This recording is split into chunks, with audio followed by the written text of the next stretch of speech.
Ya, kalau kita lihat memang akhirnya bisa kita simpulkan bahwa memang tercoreng gitu ya, karena memang terjadi satu apa namanya kejadian huru-hara di dalam katakanlah begitu, di mana Pak Rasman mengeluarkan statement yang begitu keras ya, kemudian sampai ada mendatangi Hotman Paris ya kan, ada sentuhan di situ.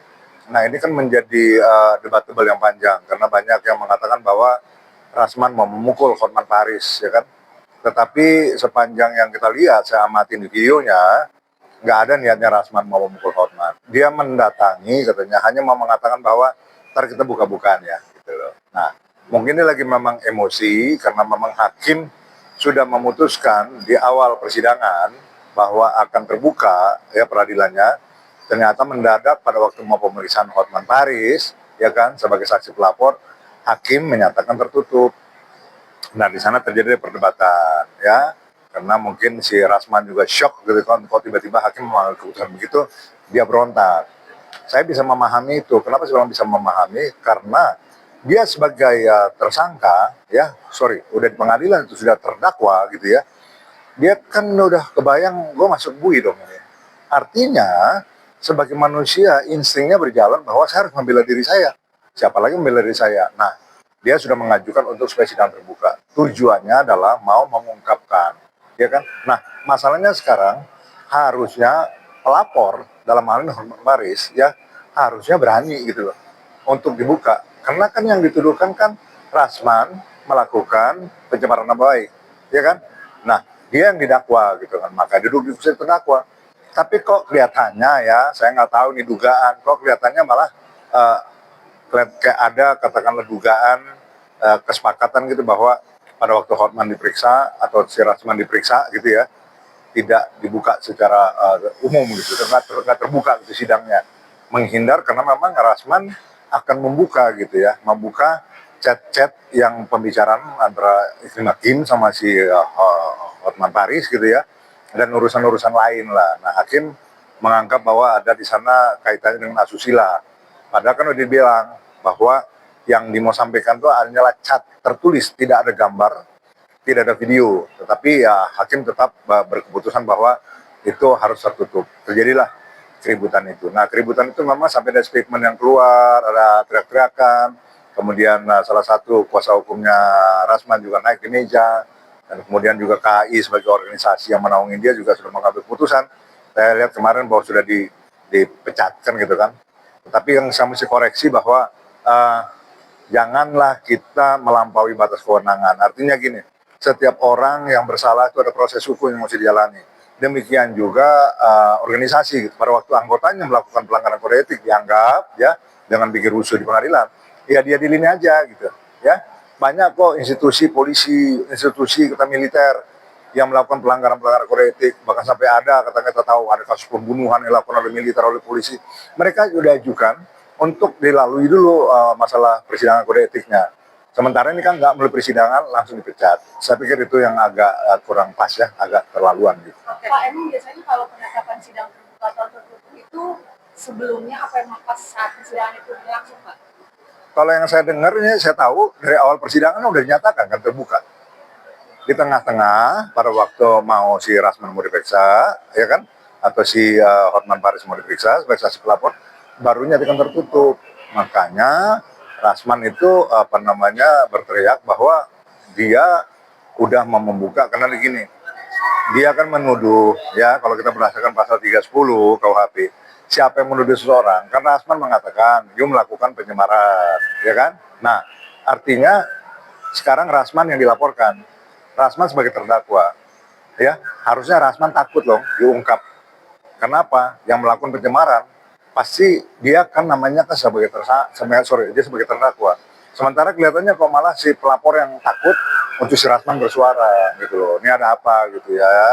Padahal dibilang susila, pelanggaran susila, saya pikir enggak juga. Kenapa? Apa sih yang dilakukan si Hotman Paris itu untuk pelanggaran-pelanggaran susila selama ini gitu ya? Joget sana, joget sini, videonya dia beredar di mana-mana dan segala macam.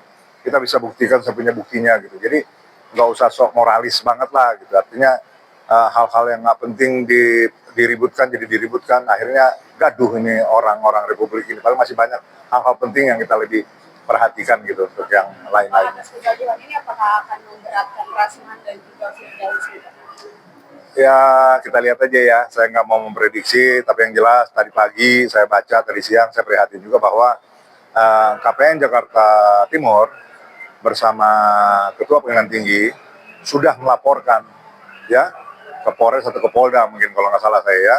Jadi kalau memang dari pihak katakanlah kan hakim sendiri yang sudah melaporkan, sementara kejadiannya adalah di ruang lingkup peradilan, ya ini memang dampaknya bisa serius. Oke, Bang, mungkin satu lagi. Tadi kan seperti Abang bilang, setiap orang pengusaha itu kan harus dikasih hukuman, maksudnya melalui jalur melewati hukuman dulu lah.